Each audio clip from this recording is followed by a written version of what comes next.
কেন এই জিয়া সেই জিয়া নয় বলতেন শেখ হাসিনা। শেখ হাসিনা টানা ১৫ বছরের বেশি সময় ধরে দেশ শাসন করেছেন, তবে তাকে একসময় ভারতের নির্বাসন জীবন থেকে ফিরিয়ে আনা জিয়াউর রহমানকে সব সময় তার শত্রু মনে করেছেন। আওয়ামী রেজিমের প্রধান টার্গেটে পরিণত করেছিলেন জিয়াকে। শেখ হাসিনা দিল্লি থেকে ঢাকার উদ্দেশ্যে রওনা হওয়ার আগে বিমানবন্দরে দ্য ইন্ডিয়ান এক্সপ্রেস পত্রিকার সঙ্গে সাক্ষাৎকারে বলেন, বাংলাদেশ সরকারের সঙ্গে লড়াইয়ের প্রয়োজন হলে ভারতের কাছে সাহায্য নেবেন। এমন নতজানু ও ভারতপ্রেমী শেখ হাসিনাকেও তবু ফিরিয়ে দেননি জিয়াউর রহমান।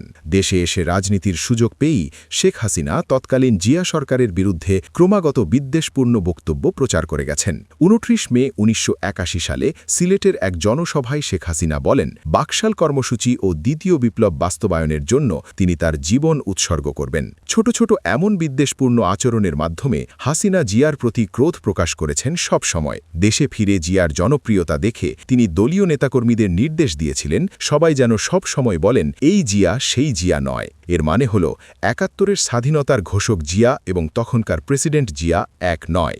এরপর পদ্মা, মেঘনা, যমুনার পানি গড়িয়েছে অনেক। রাজনীতির হিসাব সমীকরণেও এসেছে পরিবর্তন। শেখ হাসিনা টানা ১৫ বছরের বেশি সময় ধরে দেশ শাসন করেছেন।